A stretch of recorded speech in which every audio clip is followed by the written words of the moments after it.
آئین دوست، عوام دوست سیاسی جماعتیں پارلیمان میں کھڑے ہو کر ان کی حکومت کی عوام دشمن پالیسیز کو تنقید کا نشانہ بناتی ہیں. تو انہوں نے کیا فیصلہ کیا؟ انہوں نے کہا عوام کو اچھی خبر تو نہیں سنا سکتے، تو کیسے آپ اپوزیشن کی ذبح بندی کریں؟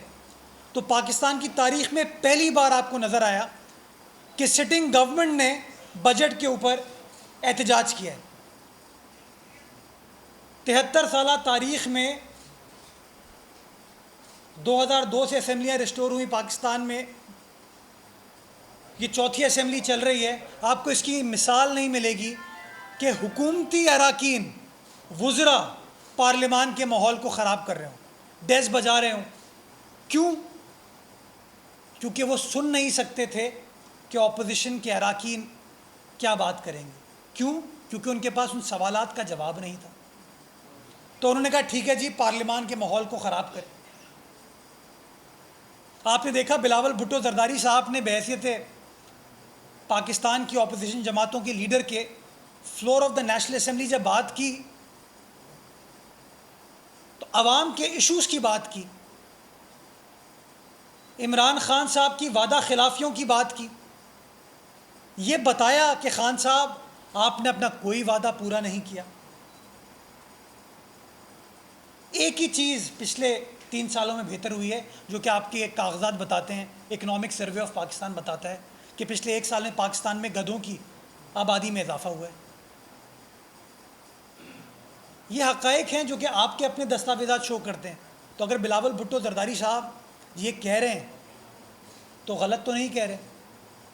اگر بلاول بھٹو زرداری صاحب یہ کہہ رہے ہیں کہ خان صاحب آپ نے 1 کروڑ نوکریاں نہیں دیں، 50 لاکھ گھر نہیں دیے،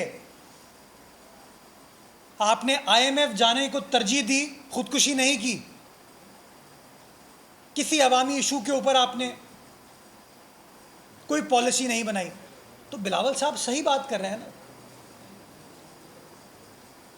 اگر بلاول صاحب یہ کہہ رہے ہیں کہ سندھ کا وزیر اعلیٰ سندھ کی ترجمانی کرے گا نا، وہ سندھ کے حقوق ہے نا، تو وہ کون سی غلط بات کر رہے ہیں. لیکن ان کو یہ بات پسند نہیں آ رہی، اور اب انہوں نے ایک سازش کریٹ کی ہے کہ چونکہ ان کو گونگے لوگ پسند ہیں،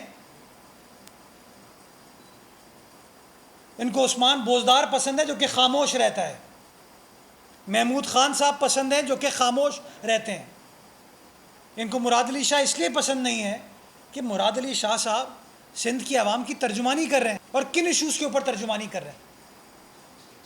ایشو نمبر 1 کہ اگر پاکستان کے سینسز میں 2017 کو سندھ کی آبادی کو صحیح طریقے سے رپورٹ نہیں کیا جاتا تو بحیثیت آئینی سربراہ سندھ حکومت کے تو وزیر اعلیٰ سندھ اپنا پوائنٹ آف ویو مشترکہ مفادات کونسل کے سامنے رکھیں گے نا. افسوس ہمیں اس بات پر ہوتا ہے کہ متحدہ قومی موومنٹ بڑی بڑی باتیں کرتی تھی سینسس کے حوالے سے، GDA بڑی بڑی باتیں کرتی تھی سینسس کے حوالے سے، لیکن ان دونوں جماعتوں نے وفاقی حکومت کا ساتھ دیا، عمران خان صاحب کا ساتھ دیا، صوبہ سندھ کی عوام کا ساتھ نہیں دیا. کیوں؟ کیونکہ بغض پاکستان پیپلز پارٹی میں کہ نہیں بھائی، پیپلز پارٹی کی بات سے ہمیں اتفاق نہیں کرنا. بڑے بڑے زیادتی ہو گئی ہے، پاپولیشن کو کم شو کیا گیا ہے، ہم یہ زیادتی برداشت نہیں کریں گے. کہتے تھے ہم حکومت کو لات ماریں گے لیکن اپنے حقوق کے اوپر کمپرومائز نہیں کریں گے. میں سوال پوچھنا چاہوں گا کہ امین الحق صاحب اس کمیٹی کے رکن تھے جس نے متنازع سینسس کو اپروو کیا، ڈاکٹر فہمیدہ مرزا اس کمیٹی کی رکن تھیں جنہوں نے اس متنازع سینسس کو اپروو کیا، علی زیدی صاحب باتوں کے چیمپئن اس کمیٹی کے سربراہ تھے. لیکن نہیں، یہاں پر آ کے مگرمچھ کے آنسو بہاتے ہیں، لیکن جب کام کرنا ہوتا ہے، ترجمانی کرنی ہوتی ہے تو کمپرومائز کر جاتے ہیں. تو ہاں، وزیر اعلیٰ سندھ نے سندھ کا مقدمہ مشترکہ مفادات کونسل میں رکھا اور اپنا آئینی حق استعمال کرتے ہوئے پارلیمان کو اپنی درخواست ارسال کی. دوسری چیز، یہ متحدہ قومی موومنٹ کے لوگ کہتے ہیں کہ کراچی پاکستان کی معیشت میں 70% کنٹریبیوٹ کرتا ہے، تو کراچی سندھ کا دارالخلافہ ہے، تو سارا سندھ تو اس سے زیادہ کنٹریبیوٹ کرتا ہے.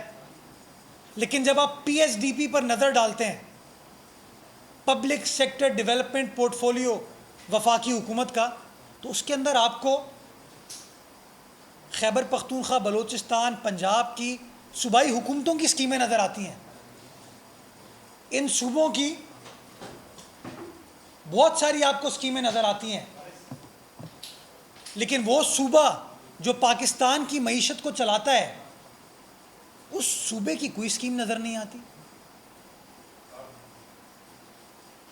بڑے بڑے اعلانات کرتے ہیں، 5 ارب روپے رکھے ہیں صوبائی سندھ کے لیے. تو وزیر اعلیٰ سندھ اگر این ای سی کے اجلاس میں کہتا ہے کہ سر میں بڑا خوش ہوں وزیر اعظم صاحب کہ پنجاب میں آپ کام کرنا چاہ رہے ہیں، خیبر پختونخوا میں کام کرنا چاہ رہے ہیں، بلوچستان میں کام کرنا چاہ رہے ہیں، تو میرے سندھ نے کیا قصور کیا ہے؟ تو اگر وزیر اعلیٰ سندھ یہ بات کرتا ہے تو ان کو ناگوار گزرتی ہے. وہ کہتے ہیں کسی نہ کسی طریقے سے اس کی زباں بندی کرو، اس کا منہ بند کر دو، کیونکہ وہ ان کی لائن کو ٹو نہیں کر رہا. اور لائن کو کیوں ٹو نہیں کر رہا؟ کیونکہ آپ ہمارے آئینی حقوق ہمیں نہیں دے رہے.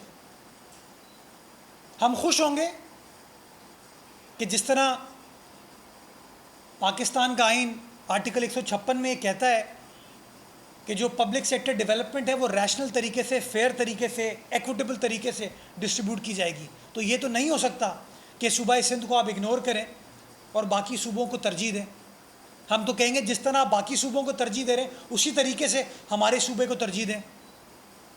تو اگر چونکہ پڑھا لکھا وزیر اعلیٰ ہے، پڑھا لکھا چیئرمین ہے پیپلز پارٹی کا، وہ ان تمام چیزوں کو ڈاکیومنٹ کر کے ایک قومی اسمبلی میں بات کرتا ہے اور ایک خط لکھتا ہے وفاقی حکومت کو، اپنا ڈسینٹ دیتا ہے، تو آپ کو ناگوار گزرتی ہے وہ بات. اور چونکہ آپ جو سوالات اٹھائے جا رہے ہیں ان سوالات کا آپ جواب نہیں دے پاتے تو آپ الزامات پر آ جاتے ہیں. تو آج فواد چودھری صاحب کی میں بات سن رہا تھا، انہوں نے کہا جی ہم نے فیصلہ کیا ہے کہ ہم جو پیسے سندھ کو دیتے ہیں اس کو آڈٹ کریں گے. کوئی احسان کرتے ہو بھائی تم پیسہ دے کے سندھ کو، یا آپ کوئی احسان کر رہے ہیں آپ صوبہ سندھ کو پیسہ دے کے؟ آپ کے والد صاحب کے پیسے ہیں یہ. آئین پاکستان آرٹیکل 160 میں این ایف سی کی مد میں ہر صوبے کو اس کے پیسے دیتا ہے. تو تحریک انصاف کوئی احسان تھوڑی کر رہی ہے سندھ حکومت کے اوپر، یہ ہمارا آئینی حق ہے. پھر کہتے ہیں کہ ہم پیسوں کا آڈٹ کریں گے. ان کم عقلوں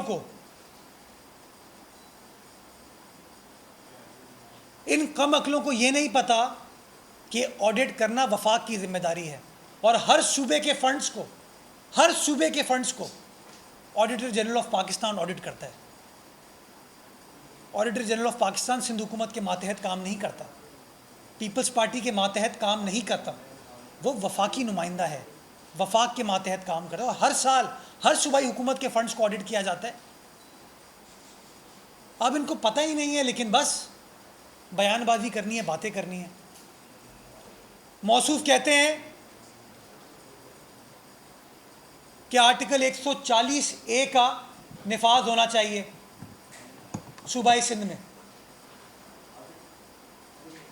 یہ پاکستان کا پہلا وفاقی وزیر ہے جس کا فوکس ایک صوبے پر ہے بس. کیا آرٹیکل 140A صرف صوبائی سندھ کے لیے ہے؟ پنجاب کے لیے نہیں ہے، خیبر پختونخوا کے لیے نہیں ہے، اسلام آباد کے لیے نہیں ہے. آپ ہم کو تانا مارتے ہو کہ ہم نے امپاورڈ لوکل گورنمنٹ نہیں رکھی. میں آپ سے سوال پوچھنا چاہوں گا فواد چودھری صاحب، کیا آپ کے بوزدار نے لوکل گورنمنٹ نظام کو رکھا یا ختم کر دیا؟ آپ کے محمود خان نے لوکل گورنمنٹ کے نظام کو رکھا یا ختم کر دیا؟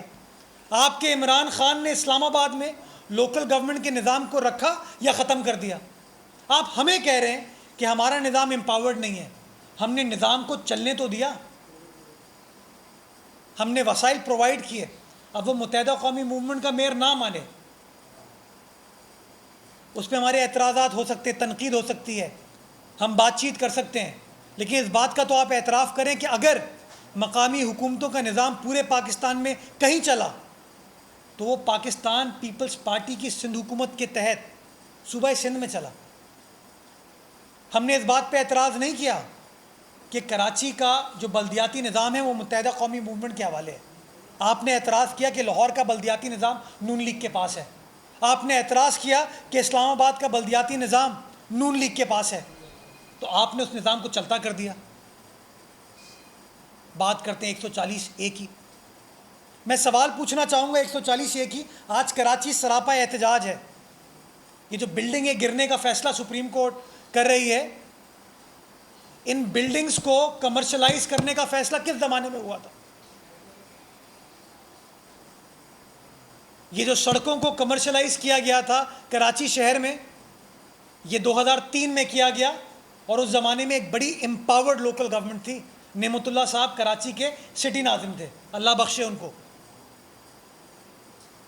دوسری بار کمرشلائزیشن 2006-2007 میں ہوئی, جب مصطفیٰ کمال صاحب کراچی کے سٹی ناظم تھے, انہوں نے فیصلہ کیا.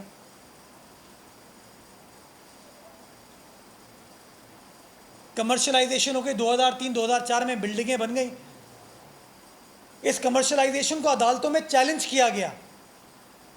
ایک بڑی مشہور NGO ہے کراچی کی, شہری کے نام سے, وہ عدالت سے رجوع کرتی ہے کہ یہ کمرشلائزیشن کی پالیسی غلط ہے. تو عدالت کہتی ہے نہیں, یہ پالیسی ٹھیک ہے, اور کمرشلائزیشن کی پالیسی کو انڈورس کر دیا جاتا ہے. آپ, میں, سڑک پر چلنے والا آدمی اور لوگ اس پالیسی کے تحت جو بلڈنگز بنتی ہیں, کوئی اپارٹمنٹ خریدتا ہے, کوئی دکان خریدتا ہے, آج 2019, 2020, 2021 میں فیصلہ کیا جاتا ہے کہ نہیں وہ غلط ہوئی ہے. اور مجھے حیرت ہے کہ وہ لوگ جو کراچی شہر سے 14 سیٹیں لے کے بیٹھے ہیں, جن کے لیڈر نے اپنے گھر کو ریگولرائز کرایا ہے, وہ سیاسی جماعت خاموش بیٹھی ہے. فواد چودھری صاحب کہتے ہیں کہ مراد علی شاہ صاحب بھاگ گئے, یا مراد علی شاہ صاحب کے اندر اگر تھوڑا سا احساس ہوتا تو ان کو استعفیٰ دے دینا چاہیے تھا. فواد چودھری صاحب وکیل ہیں پیشے سے, تو یہ بات شاید وہ سمجھنے کی کوشش کریں تو سمجھ سکتے ہیں وہ کہ ججز don't speak by their words, they speak through their judgements. تو وہ جو ٹی وی پہ ٹکرز چلے وہ تو کسی عدالتی فیصلے میں لکھے ہوئے نظر نہیں آئے, لیکن ہاں وہ جو عدالتی فیصلہ ہے جو میں نے بھی پڑھا, آپ نے بھی پڑھا, اس فیصلے کے اندر لکھا ہوا ہے کہ ریلوے کی زمینوں کو بیچنے کا منصوبہ بنایا جا رہا ہے, جس کی میٹنگ گورنر ہاؤس میں ہو رہی ہے. وہ گورنر ہاؤس جو کہ عمران خان صاحب کو اقتدار میں آ کے گرا دینا تھا, اس کی دیواروں کو ختم کر کے پبلک کے لیے کھول دینا تھا.